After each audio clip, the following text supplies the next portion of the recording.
Hey guys! Welcome back to my channel. It's me again, John Paul. And for today's video, I will be sharing to you about the 6 things I like with Cbank. Started using Cbank last November last year. So, mga kalahating taon ko na rin siyang ginagamit. And based from my experience, I can say na this is one of the best digital bank.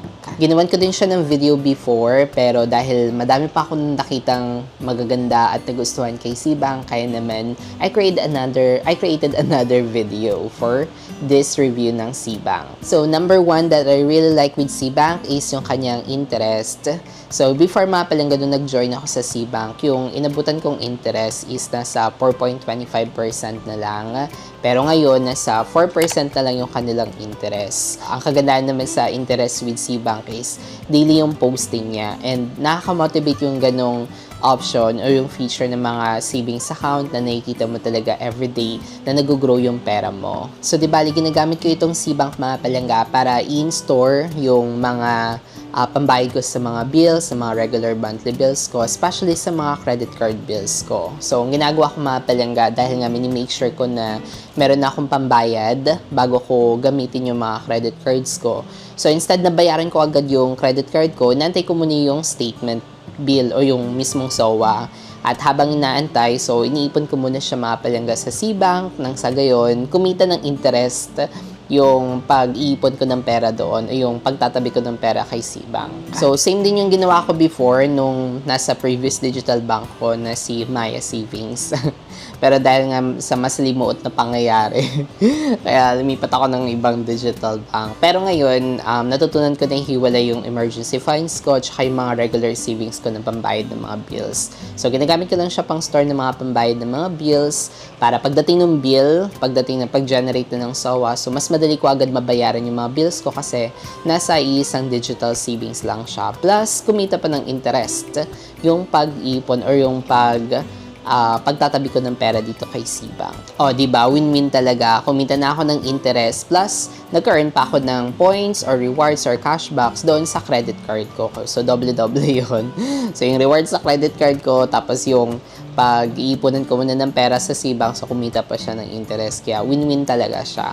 And by the way, kung wala pa kayong Cbank mga palangga, and then if you're interested getting Cbank account or opening a Cbank account, please consider using my referral code. Then, lagay ko na lang sa screen, maybe sa taas. Ayan, gamitin nyo na lang yung referral code ko. At ang pangalawa na gustuhan ko kay Cbank is yung kanilang cashback promos nila. So, ito sa pinaka nagustuhan ko kay Cbank kasi hindi lang interest yung pwede nating ma-earn sa pagsisave, but also sa mga features ng paggamit ng Cbank. Like kapag magbabayad tayo ng bills, bibili tayo ng mga load, or kapag gagamitin natin yung ating Cbank debit card sa mga purchases. So, magkakaroon tayo ng cashbacks kasi lagi silang may pa-promo. Currently, meron silang 5 pesos cashback sa mga pay bills o sa mga billers. So, itong Cbank na yung ginagamit ko as much as possible as long as available yung mga utility bills ko sa Cbank kasi pwede magbayad ng bills doon. So, as long as available siya doon, especially sa mga credit card bills ko, para hindi na ako palipat-lipat ng pera. So, pwede ko na rin gamitin yung Cbank ko para pambayad ng mga credit card bills ko. Plus, nakaka-earn pa ako ng 5 pesos cashback kasi may pa-promo sila na you'll get 5 pesos cashback sa pagbabayad ng mga bills through Cbank app. And meron din silang 3% off pagdating sa paglo-load. So, kung palagi kayo naglo-load, so instead na gumamit kayo ng ibang platform na wala namang promo na makukuha, so gamitin nyo lang yung Cbank kasi you'll get 3% off. So, savings din yun mga palangga. Dahil na kapag patuloy tayo o lagi-lagi tayo nagpapaload. And one of the best talaga na nagustuhan ko sa promo ni Cbank is yung paggamit ng debit card na kung saan I can earn 1% cashback. Sa ngayon na, kasi pabago-bago siya, may times na babalik siya to 0.30%, pero may mga times din na naging 1% siya. So, pa-promo kasi siya. So, limited kasi pagdating sa mga promo, hindi siya permanent.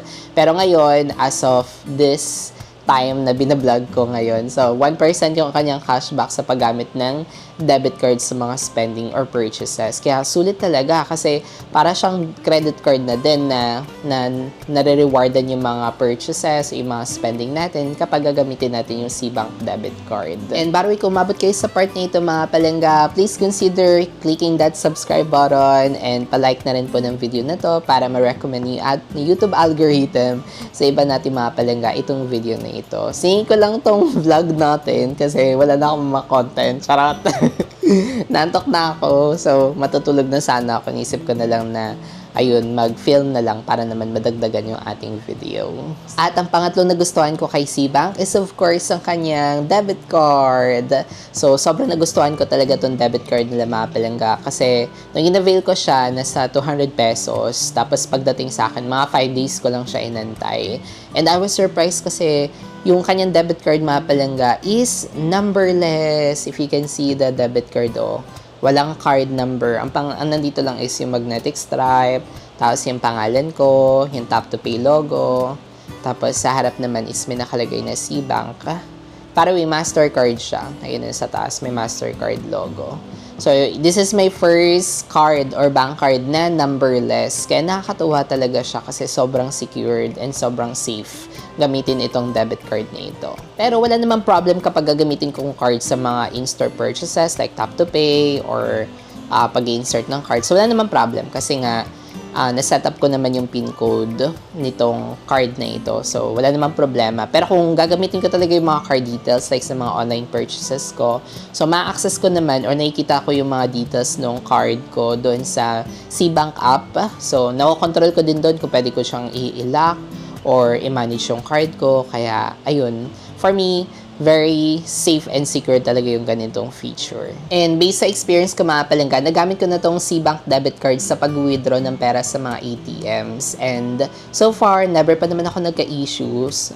Nagamit ko siya sa Metrobank, sa BDO, tsaka sa BPI. So, yun yung mga banks na nagamit ko palang with SeaBank debit card. And so far, successful lahat ng mga ATM withdrawals ko. At ang pang-apat naman na nagustuhan ko kay SeaBank is yung 3 times free cash in. So, isa sa pinaka nagustuhan ko talaga kasi ang gamit ko kasi sa regular bank ko talaga, yung pag-receive ng mga payroll or yung source of funds ko is BPI. So, from there, naipag-partner siya kay BPI. So, nililink ko yung BPI ko para makapag-cash in ng libre. And 3 times pa yun in a week. So, libre yun, walang bayad. So, instead na mag-transfer ako ng pera from my BPI to SeaBank, which is my charge. So, doon na lang ako mismo nagka-cash in directly sa SeaBank app. And libre, nakakasave ako ng mga cash in fee or transfer fees. At hindi lang BPI yung kanilang partner bank. Meron din sila, pwede nyo din i-connect yung China Bank, Union Bank, RCBC, at saka yung All Bank. Before kasi mga palangga, if napanood niyo yung isa kong video na ginamit ko yung Vibe talaga sa mga pagta-transfer ko ng pera from BPI to other banks. So, Vibe yung ginagamit ko before, pero nagka-problem ako sa Vibe. May one time na nag-cash in ako sa Vibe gamit yung aking BPI account. Tapos, nabawas na siya sa BPI ko pero walang laman o hindi pumasok dun sa Vibe ko. Kaya medyo naaalinlangan na ako gumamit ng Vibe. Kaya it's very helpful na talaga na meron ng option na makapag-cash in directly kay SeaBank instead na palipat-lipatin ko pa siya kay Vibe. At ang panglima naman na sobrang nagustuhan ka talaga with SeaBank is yung free 15 bank transfer. So, ito sa sobrang nagustuhan ko talaga na wala sa ibang mga digital bank. Yung iba meron naman, like yung own bank, may pa-free transfer sila, tsaka iba pa mga digital bank. Pero, dito kay SeaBank, very consistent sila sa 15 free bank transfer per week yun. And sobrang helpful nito kasi especially yung dami kong banks na pinagbabayaran ng mga credit card ko or di kaya mga banks na kailangan kong paglipat-lipatan din ng pera, ganun. So, sobrang helpful nito kasi nakakasave ako ng mga transfer fees. Same goes with cash in mga palangga, yung free cash in na 3 times a week. So, nag-reset din itong bank transfer or 15 free bank transfer every Monday. Every Monday siya nag-reset. Pero kapag nagamit nyo na siya lahat, yung limit niya na yun na free, syempre may additional charge na yun. Pero for me naman, hindi pa naman ako nag-go over with the transfer. So, lagi naman below 15 transfer a week yung nagagamit ko. And sobrang sulit ng ganitong option since nga palipat-lipat ako or nag-move ako ng mga funds ko, especially sa mga credit card bills ko na kailangan talaga bayaran mismo sa platform ng bank. So, natatransfer ko yung pera ko from my C-Bank to other bank ng libre. Kaya, malaking tipid talaga to. And number 6 naman na nagustuhan ko kay C-Bank is yung kanyang app and security features. So, sobrang nagustuhan ko talaga yung app niya, yung design ng app niya. Parang sarap sa mata tingnan, yung orange, ganon. So, tsaka inaayos nila yung mga buttons nila, nag-improve yung mga buttons nila kahit papano, or binabago nila yung mga design, ganon. And user-friendly siya mga palangga. Kaya nagustuhan ko talaga yung design ng kanilang app. Tsaka yung kanyang security features ng mismong app sa din sa pinaka nagustuhan ko. So, doon sa login page, meron siyang Face ID o di kaya yung PIN code. So, pwede kong gamitin yung Face ID ko, yung PIN code kapag maglalagin ako sa C-Bank app ko.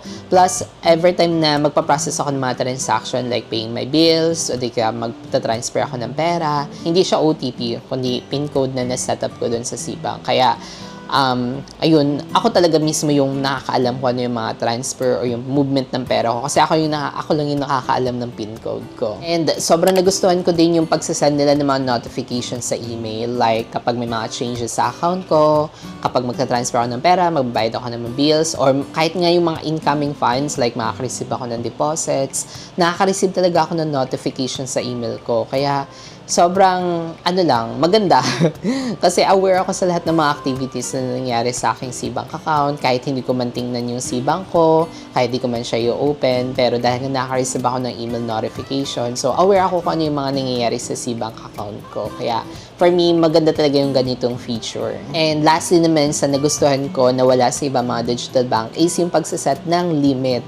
So, ito yung nakakatawa sa C-Bank kasi kaya kong i-set yung limit, kaya kong i-control kung ano yung mga transactions ko sa C-Bank, like magkano daw yung pwede kong magamit for bank transfer, sa mga purchases ng debit card ko, madali ko lang siya makontrol.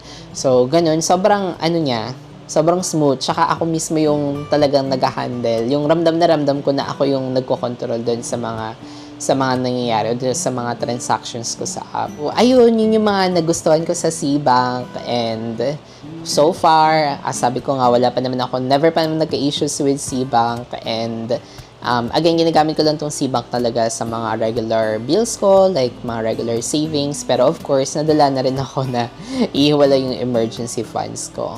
So, ayun. Pero, yeah, maganda yung experience ko with C-Bank. Kaya kapag hindi nyo pa natatry itong C-Bank mga palangga, maybe try nyo siyang itry and talaga magugustuhan nyo din talaga tong C-Bank. Promise. So, that's it muna for today's video. Sobrang short lang itong video na ito. But thank you so much sa pagsama and for watching. Again, this is John Paul. And don't forget to like and subscribe if you want more contents like this. And always remember to be kind to yourself and to others. See you in our next vlog. Bye!